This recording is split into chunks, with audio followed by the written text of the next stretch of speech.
Loïc, en ce début de mois de juin, des millions de Sud-Coréens ont rajeuni d'1 ou 2 ans. Qu'est-ce que c'est que cette histoire?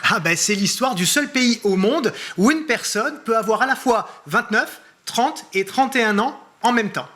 Voilà. J'adorerais, moi, l'idée, franchement.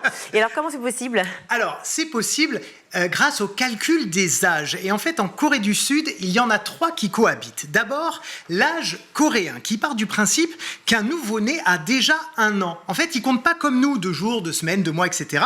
Le bébé sort du ventre de sa maman et il a déjà 1 an d'office et il vieillit chaque année au 1er janvier et pas à la date de son anniversaire. Et là où c'est encore plus fou, c'est que si un enfant naît le 29 décembre, par exemple, comme moi, eh bien, il a 1 an quand il arrive au monde et donc 3 jours plus tard, il a déjà 2 ans.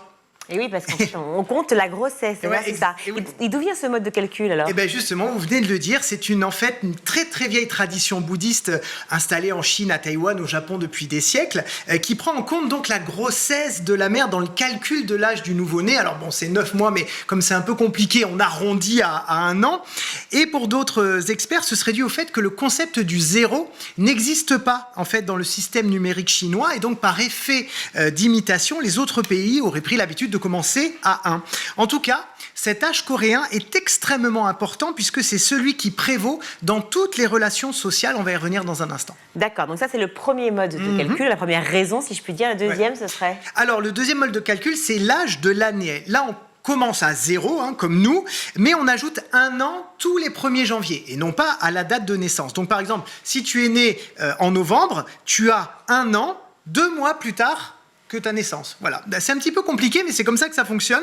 Et c'est ce système qui permet notamment aux autorités de savoir si un Sud-Coréen a l'âge requis pour boire de l'alcool, pour fumer. C'est aussi utilisé dans le cadre du service militaire et de l'entrée à l'école.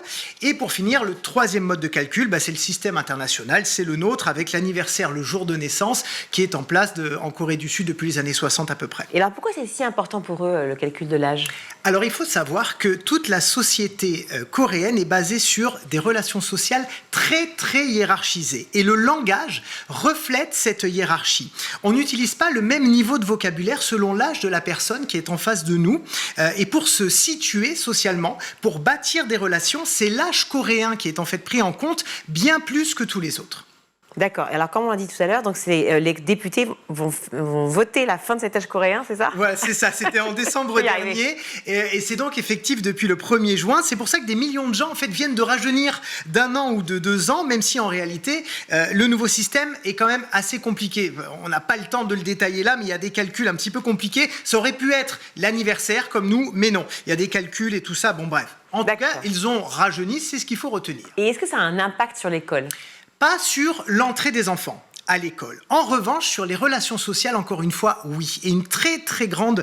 il y a vraiment quelque chose de très important. Parce qu'à l'école, il faut savoir qu'on ne peut être ami qu'avec des enfants ou adolescents qui ont peu ou prou le même âge coréen que nous. Donc aujourd'hui, si 2 amis se retrouvent avec 1 an ou 2 de différence, l'un va devenir supérieur à l'autre en termes de relations. Et il y aura donc un rapport de domination-soumission entre eux qui va briser leur amitié. Pas parce qu'ils s'apprécient plus, mais parce que la pression sociale est ainsi faite. Et ça peut même être en fait une source de harcèlement parce qu'on va parler moins poliment à ceux qui deviennent inférieurs, on va être plus dur. Inférieur en âge. Inférieur en âge, oui, effectivement. C'est juste une question d'âge, d'année. C'est juste une question d'année, effectivement. Ceux qui ont le même âge coréen aujourd'hui, mais il y en a un des deux qui va perdre 1 an ou 2 ans, eh bien leur amitié sera brisée.